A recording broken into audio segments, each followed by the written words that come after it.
শুনেন, শিল্পীরা কখনোই এতগুলো শিল্পীর কোনো কিছু করতে পারবে না।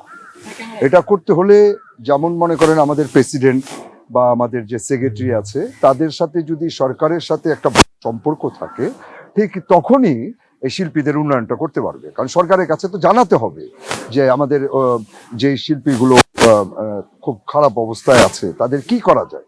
এই সরকারের সাথে বসেই এটা করতে হবে। আর সরকারের সাথে যে বসতে পারবে না, তারা যদি ইলেকশনে দাঁড়িয়ে আননেসেসারি শিল্পীদের জন্য কিছুই করতে পারবে না। আর শিল্পী সমিতির কাজ কিন্তু ছবি বানানো না। এটা অনেক সময় শিল্পী সমিতির অনেকে বলে ফেলে যে আমরা 6টা ছবি বানাবো, 10টা ছবি বানাবো, এগুলি ভুয়া কথা। এসব কথা বলা উচিত না। শিল্পীরা খুব মন নরম থাকে, এরা খুব ইমোশনাল থাকে। এসব কথা বললে হয় কি, মনে করে শিল্পী সমিতির থেকে 6টা ছবি বানাবে তার মানে আমি কাজ পাবো।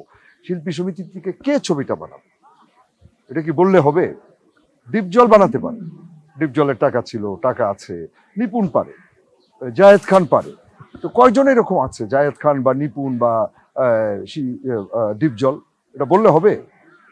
আমাদের এখন যারা সেক্রেটারিতে দাঁড়িয়েছে বা প্রেসিডেন্টে দাঁড়িয়েছে, যেমন শিবা শানু, সে সরকারের কাছে যেতে পারবে, এটা আমার বিশ্বাস, আমার মনে হয়। কারণ সে যেহেতু ওই রাজনীতি দল করে, তো সে যে কোনো মিনিস্টারের কাছে বা প্রধানমন্ত্রীর কাছেও যেতে পারবে।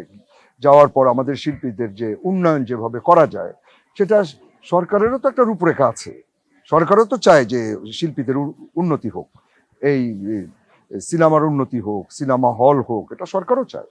তো সরকারের সাথে যদি শিল্পী সমিতি, প্রযোজক সমিতি এবং পরিচালক সমিতি হয়ে একসাথে হয়ে যদি কাজ করে, আমার মনে হয় ভালো কিছু হবে। দেখেন, প্রথমে হলো শিল্পীদের একটা কল্যাণ ট্রাস্ট আছে। এই কল্যাণ ট্রাস্টে সরকার আমাদের এই কল্যাণ ট্রাস্টটাকে উন্নতি করতে পারে এবং কল্যাণ ট্রাস্টের মাধ্যমে যেসব শিল্পীরা কাজ পাচ্ছেন এখন, তাদেরকে সহযোগিতা করতে পারে। আমি সাহায্য শব্দটা বলবো না, এটা একটা শিল্পীকে সাহায্য করা, এটা কথাটা খুবই অন্যায়। সহযোগিতা বলা যায়, বা দুস্তর শিল্পী বলে অনেকে। দুস্তর বলে কোনো শিল্পী নাই।